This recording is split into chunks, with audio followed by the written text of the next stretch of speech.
എല്ലാവരെയും സുനിൽ ടോക്സിന്റെ പുതിയൊരു വീഡിയോയിലേക്ക് സ്വാഗതം ചെയ്യുന്നു. ഇന്ന് ഞാൻ നിങ്ങളോട് സംസാരിക്കുന്നത് ഡയറക്ട് സെല്ലിംഗ് ബിസിനസിനെ കുറിച്ചാണ്. കഴിഞ്ഞ വീഡിയോയിൽ ഞാൻ രണ്ടു തരം ബിസിനസിനെ കുറിച്ചാണ് സംസാരിച്ചത്, ട്രഡീഷണൽ ബിസിനസിനെ കുറിച്ചും ഇ കൊമേഴ്സ് ബിസിനസിനെ കുറിച്ചും. ആ വീഡിയോ കാണാത്തവരാണ് നിങ്ങളെങ്കിൽ തീർച്ചയായും ആ വീഡിയോ കൂടി കാണുക. എന്താണ് ഡയറക്ട് സെല്ലിംഗ് ബിസിനസ്? ഇടനിലക്കാരോ പരസ്യമോ ഇല്ലാതെ ഒരു കമ്പനി ഉൽപ്പാദിപ്പിക്കുന്ന ഉൽപ്പന്നങ്ങൾ ജനങ്ങളിലേക്ക്, അതായത് കസ്റ്റമേഴ്സിലേക്ക് എത്തിക്കുന്ന വിപണന രീതിക്കാണ് ഡയറക്ട് സെല്ലിംഗ് എന്ന് വിളിക്കുന്നത്. വിൽക്കുന്നവർക്കും വാങ്ങിക്കുന്നവർക്കും ഒരുപോലെ പ്രോഫിറ്റ് നേടാൻ കഴിയുന്നു എന്നതാണ് ഈ ബിസിനസിന്റെ ഏറ്റവും വലിയ പ്രത്യേകത. ഈ ബിസിനസ് മറ്റു രണ്ട് പേരുകൾ കൂടി അറിയപ്പെടുന്നു, റഫറൽ മാർക്കറ്റിംഗ് എന്നും നെറ്റ്വർക്ക് മാർക്കറ്റിംഗ് എന്നും. എന്താണ് റഫറൽ മാർക്കറ്റിംഗ്? നമ്മുടെ കുട്ടിക്ക് ഒരു അസുഖം വന്നാൽ നമ്മൾ കുട്ടിയെ കൊണ്ട് ഹോസ്പിറ്റലിൽ പോയി മരുന്ന് മേടിക്കാറുണ്ട്. അത് നല്ല ഹോസ്പിറ്റലാണ്, നല്ല ട്രീറ്റ്മെന്റ് ആണ്, നല്ല ഫെസിലിറ്റിയാണ് നമുക്ക് കിട്ടുന്നതെങ്കിൽ അത് നമ്മൾ മറ്റുള്ളവരോട് പറയാറുണ്ട്. അതുപോലെ തന്നെ നമ്മളൊരു നല്ല സിനിമ കണ്ടാൽ ആ വിവരം നമ്മുടെ ഫ്രണ്ട്സിനോട് റിലേറ്റീവ്സിനോട് പറയാറുണ്ട്. ഈ പറയുന്ന കാര്യങ്ങൾ ഡയറക്ട് സെല്ലിംഗ് ബിസിനസ്സിൽ നമ്മൾ ഉപയോഗപ്പെടുത്തിയാൽ, അതായത് ഈ ഡയറക്ട് സെല്ലിങ്ങിനെ കുറിച്ച് നമ്മൾ മറ്റുള്ളവരോട് പറഞ്ഞ് റെഫർ ചെയ്ത് വരുമാനം നേടുന്ന സിസ്റ്റം ആയതുകൊണ്ടാണ് ഇതിനെ റഫറൽ മാർക്കറ്റിംഗ് എന്ന് വിളിക്കുന്നത്. എന്താണ് network marketing? Direct selling business ചെയ്യുമ്പോൾ ഒരുപാട് ആളുകളോട് നമ്മൾ കണക്ട് ചെയ്ത് പോകുന്നു. അതായത് ഒരാളിൽ നിന്ന് മറ്റൊരാളിലേക്ക് കണക്ട് ചെയ്ത് പോകുന്നതിനാൽ അവിടെ ഒരു നെറ്റ്വർക്ക് ആണ് ക്രിയേറ്റ് ആവുന്നത്. അതുകൊണ്ട് തന്നെ ഈ ബിസിനസ്സിനെ നെറ്റ്വർക്ക് മാർക്കറ്റിംഗ് എന്ന് കൂടി വിളിക്കപ്പെടുന്നു. ഡയറക്ട് സെല്ലിംഗ് ബിസിനസ്സോട് അനുബന്ധിച്ചിരിക്കുന്ന മറ്റൊരു പേരാണ് ഡയറക്ട് മാർക്കറ്റിംഗ്. എന്താണ് ഡയറക്ട് മാർക്കറ്റിംഗ്? നമ്മളിപ്പോ ഒരു കമ്പനി ഉൽപ്പാദിപ്പിക്കുന്ന ഉൽപ്പന്നങ്ങൾ കുറച്ച് ജോലിക്കാരെ വെച്ച്, അതായത് ശമ്പളം കൊടുത്തുകൊണ്ടോ കമ്മീഷൻ കൊടുത്തുകൊണ്ടോ ഡോർ ടു ഡോർ ഡെലിവറി ചെയ്യുന്നതിനെയാണ് ഡയറക്ട് മാർക്കറ്റിംഗ് എന്ന് വിളിക്കുന്നത്. ഡയറക്ട് സെല്ലിംഗ് ബിസിനസ്സിൽ ഇന്ത്യയുടെ സാധ്യത എന്ന് മനസ്സിലാക്കാൻ ഞാൻ ഇവരുടെ ഒരു സ്ലൈഡ് നിങ്ങളെ കാണിക്കുന്നുണ്ട്. ഇത് ലോകത്ത് നടന്നിട്ടുള്ള ഡയറക്ട് സെല്ലിംഗ് ബിസിനസിന്റെ ടേൺ ഓവറിനെ കുറിച്ചുള്ളതാണ്. ഇതിൽ ഏറ്റവും ആദ്യം കിടക്കുന്ന രാജ്യമാണ് USA. 33 കോടി ജനങ്ങളുള്ള US-ൽ 3,37,810 കോടിയുടെ ടേൺ ഓവറാണ് നടന്നിട്ടുള്ളത്. ഇനി ചൈന, മലേഷ്യ, ജർമ്മനി തുടങ്ങിയ രാജ്യങ്ങളിലെ ടേൺ ഓവർ നിങ്ങൾക്ക് കാണാവുന്നതാണ്. ഇതിൽ ഏറ്റവും അടിയിലേക്ക് വരുമ്പോൾ മലേഷ്യ വെറും 3 കോടി ജനങ്ങളാണുള്ളത്. ഇവിടെ 30,550 കോടിയുടെ ടേൺ ഓവർ ഉണ്ട്. എന്നാൽ നമ്മുടെ ഇന്ത്യയിലേക്കോ ഇപ്പോൾ 144 കോടി ജനങ്ങളായിട്ടുണ്ട്. ഈ റിപ്പോർട്ട് 2023-ലാണ്. 2024 144 കോടി ജനങ്ങളാണ് നമ്മുടെ ഇന്ത്യയിലുള്ളത്. ഇവിടെ വെറും 20,000 കോടിയുടെ ടേൺ ഓവർ ആയിട്ടുള്ളൂ. എന്തുകൊണ്ടാണ് ഇന്ത്യയിൽ നെറ്റ്വർക്കിങ്ങിന്, അതായത് ഡയറക്ട് സെല്ലിംഗ് മേഖലയ്ക്ക് ടേൺ ഓവർ ഇല്ലാത്തത്? ഞാനൊരു ഉദാഹരണം പറയാം. ഒരു ഷൂ നിർമ്മാണ കമ്പനിയുടെ ഓണർ കുറെ ഷൂകൾ ഉണ്ടാക്കി. അപ്പൊ അത് അയാൾക്ക് മാർക്കറ്റ് ചെയ്യണം. അതിനുവേണ്ടി അയാൾ കുറെ എക്സിക്യൂട്ടീവുകളെ പല രാജ്യങ്ങളിലേക്ക് അയച്ചു. അപ്പോ അയച്ച ഒരാൾ പോയത് ആഫ്രിക്കയിലേക്കാണ്. ആൾ ആഫ്രിക്കയിൽ ചെന്നു, അവിടെയുള്ള ആൾക്കാരോട് സംസാരിച്ചു, അവരുടെ ഷൂവിനുള്ള സാധ്യതയൊക്കെ മനസ്സിലാക്കി ആൾ തിരിച്ചു വന്നിട്ട് ഇവിടുത്തെ മുതലാളിനോട് പറഞ്ഞു, സാർ അവിടെ ആരും ചെരുപ്പ് ഉപയോഗിക്കുന്നില്ല, അതുകൊണ്ട് നമ്മുടെ ബിസിനസ്സിന് അവിടെ യാതൊരു സാധ്യതയുമില്ല. അതായത് ഷൂവോ ചെരുപ്പോ ഒന്നും അവരവിടെ ഉപയോഗിക്കുന്നില്ല, നമ്മുടെ ബിസിനസ്സിന് സാധ്യതയില്ല എന്ന് പറഞ്ഞു. കുറച്ച് കഴിയുമ്പോൾ അടുത്തൊരു എക്സിക്യൂട്ടീവ് തിരിച്ചു വന്നു. ആളെയും ഈ ഓണർ ആഫ്രിക്കയിലേക്ക് തന്നെയാണ് വിട്ടത്. ആ എക്സിക്യൂട്ടീവ് തിരിച്ചു വന്നിട്ട് പറഞ്ഞു, സാർ അവിടെ ആരും ചെരുപ്പ് ഒന്നും ഉപയോഗിക്കുന്നില്ല, എന്നാൽ നമുക്ക് ഈ ചെരുപ്പ് ഷൂ എങ്ങനെയാണ് അവരെ ഉപയോഗിക്കുന്നതെന്ന് മനസ്സിലാക്കിയാൽ, അവരെ പഠിപ്പിക്കാൻ സാധിച്ചാൽ നമുക്ക് അവിടെ നല്ല ബിസിനസ് ചെയ്യാം. അപ്പൊ എന്താണ് നമ്മൾ ഇതിൽ നിന്ന് മനസ്സിലാക്കേണ്ടത്? നമ്മുടെ നാട്ടിൽ ഇതിനെക്കുറിച്ച് അറിവില്ല. മറ്റുള്ളവർക്ക് ഇതിനെക്കുറിച്ചുള്ള അറിവുകൾ പരിമിതമാണ്. കാരണം ഗവൺമെന്റ് തലത്തിൽ ഇതിനൊരു അറിവോ എല്ലാവരിലേക്കും എത്തിക്കാവുന്ന രീതിയിൽ ഒരു നടപടി ഇനിയും ആരംഭിച്ചിട്ടില്ല എന്നാണ് എനിക്ക് പറയാനുള്ളത്. എങ്ങനെയാണ് ഇനി ഡയറക്ട് സെല്ലിംഗ് കമ്പനി പ്രവർത്തിക്കുന്നത് എന്നാണ് ഞാൻ ഇനി നിങ്ങളോട് പറയുന്നത്. നമുക്കിപ്പോ ഒരു കാർ ഉണ്ടെങ്കിൽ അത് ഓടിച്ചുകൊണ്ടുപോകാൻ നമുക്ക് നല്ലൊരു റോഡ് വേണം. അതുപോലെ ഡയറക്ട് സെല്ലിംഗ് ചെയ്യുന്ന കമ്പനികൾക്ക് അവരുടെ ഉൽപ്പന്നങ്ങൾ വിതരണം ചെയ്യുന്നതിന് ഉപയോഗിക്കുന്ന മാർക്കറ്റിംഗ് സ്ട്രാറ്റജി വിളിക്കുന്ന പേരാണ് മൾട്ടി ലെവൽ മാർക്കറ്റിംഗ് അഥവാ MLM. MLM എന്ന് കേൾക്കുമ്പോൾ തന്നെ നിങ്ങൾ മിക്കവാറും ഈ വീഡിയോ കാണുന്നത് നിർത്തിയിട്ടുണ്ടാകും. എന്താണ് അതിന് കാരണം? MLM എന്നതിനെ കുറിച്ച് നിങ്ങൾ കേട്ടിട്ടുള്ള അറിവുകൾ തട്ടിപ്പ് പരിപാടി, ആൾക്കാരെ പറ്റിക്കുന്ന പരിപാടി എന്നല്ലേ? അപ്പൊ എന്താണ് ശരിക്കും MLM? ഡയറക്റ്റ് സെല്ലിംഗ് ചെയ്യുന്ന കമ്പനികൾ അവരുടെ ഉൽപ്പന്നങ്ങൾ വിതരണം ചെയ്യുന്നതിന് ഉപയോഗിക്കുന്ന മാർക്കറ്റിംഗ് രീതിയെ മൾട്ടി ലെവൽ മാർക്കറ്റിംഗ് എന്ന് വിളിക്കുന്നത്. കുറച്ചുകൂടി ഡീപ്പായിട്ട് ചിന്തിച്ചാൽ ഒരു ഡയറക്റ്റ് സെല്ലിംഗ് ചെയ്യുന്ന കമ്പനികൾ അവയുടെ ഉൽപ്പന്നമോ സേവനമോ ജനങ്ങൾക്ക് എത്തിക്കുകയും പല പല ലെവലുകളായി അതിന്റെ കമ്മീഷൻ വിതരണം ചെയ്യുന്നതിനെയാണ് മൾട്ടി ലെവൽ മാർക്കറ്റിംഗ് എന്ന് വിളിക്കുന്നത്. ഇനിയും മനസ്സിലാകാത്തവർക്കായിട്ട് ഒരു ഡെഫിനിഷൻ കൂടി തരാം. നിങ്ങൾ ആ കമ്പനി ബൈനറി സിസ്റ്റത്തിലാണ്, ഇത് സൺഫ്ലവർ സിസ്റ്റത്തിലാണ്, ഇത് മാട്രിക്സ് പ്ലാനിലാണ് വർക്ക് ചെയ്യുന്നതൊക്കെ നിങ്ങൾ കേട്ടിട്ടുണ്ടാവും. ഈ പ്ലാനുകളെ മൊത്തത്തിൽ വിളിക്കുന്ന പേരാണ് മൾട്ടി ലെവൽ മാർക്കറ്റിംഗ്. അതുകൊണ്ട് ഡയറക്റ്റ് സെല്ലിംഗ് ചെയ്യുന്ന കമ്പനികൾ ഈ MLM പ്ലാനുകൾ സ്വീകരിച്ച് പ്രവർത്തിക്കുന്നതുകൊണ്ട് ഈ ഇൻഡസ്ട്രിയെ മൾട്ടി ലെവൽ മാർക്കറ്റിംഗ് എന്നും ആളുകൾ വിളിക്കുന്നു. എന്തുകൊണ്ടാണ് മൾട്ടി ലെവൽ മാർക്കറ്റിംഗ് നമ്മുടെ നാട്ടിൽ മോശമായത്? മൾട്ടി ലെവൽ മാർക്കറ്റിംഗ് നമുക്ക് ഒരു കത്തിയോടൊന്ന് ഉപയോഗിച്ച് നോക്കാം. നമുക്ക് കത്തി എന്തിനൊക്കെ ഉപയോഗിക്കാം? പച്ചക്കറി കട്ട് ചെയ്യാം, ചിക്കൻ കട്ട് ചെയ്യാം, ബീഫ് കട്ട് ചെയ്യാം, അതായത് നല്ല നല്ല കാര്യങ്ങൾക്ക് ഉപയോഗിക്കാം. ഇനി ഈ കത്തി ഉപയോഗിച്ച് ഒരാളെ കുത്താനും സാധിക്കും. അപ്പോൾ അത് മോശം കാര്യമായി, ചീത്ത കാര്യമായി.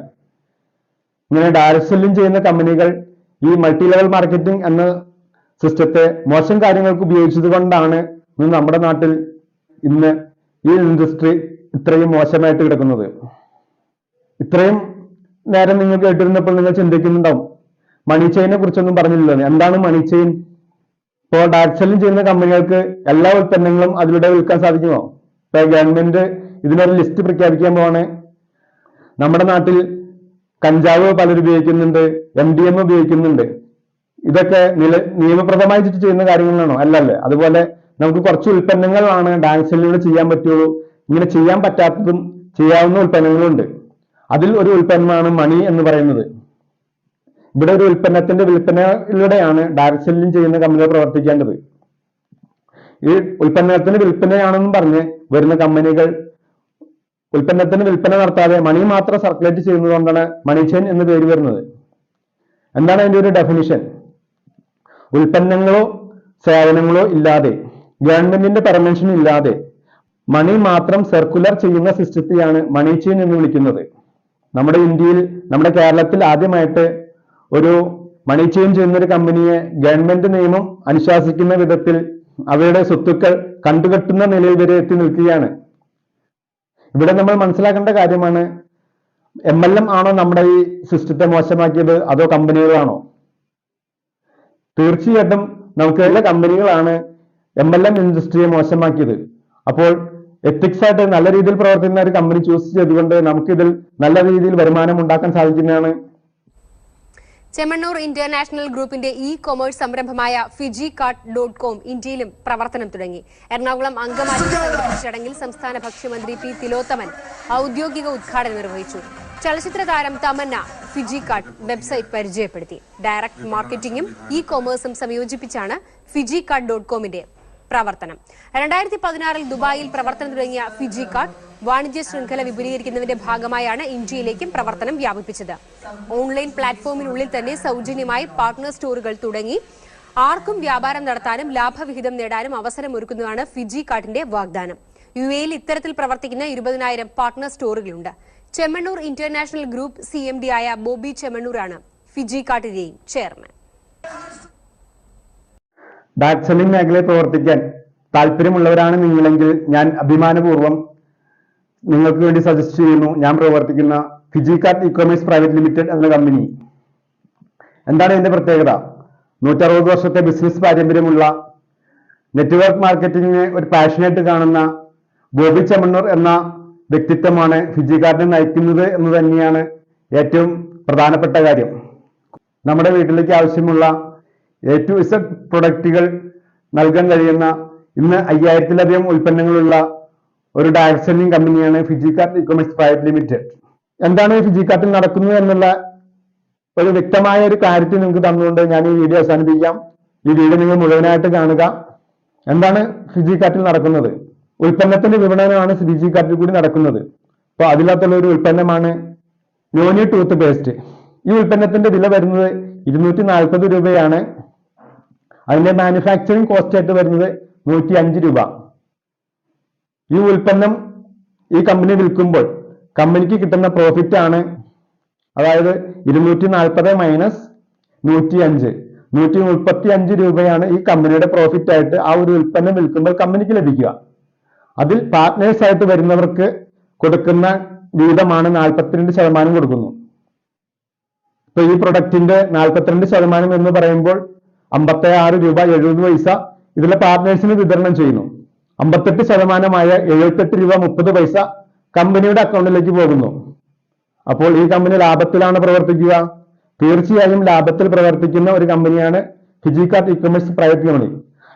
ലാഭത്തിൽ പോകുന്ന ഒരു കമ്പനി, ഒരു കടയാണെങ്കിൽ നിങ്ങൾ അത് നിർത്തുമോ?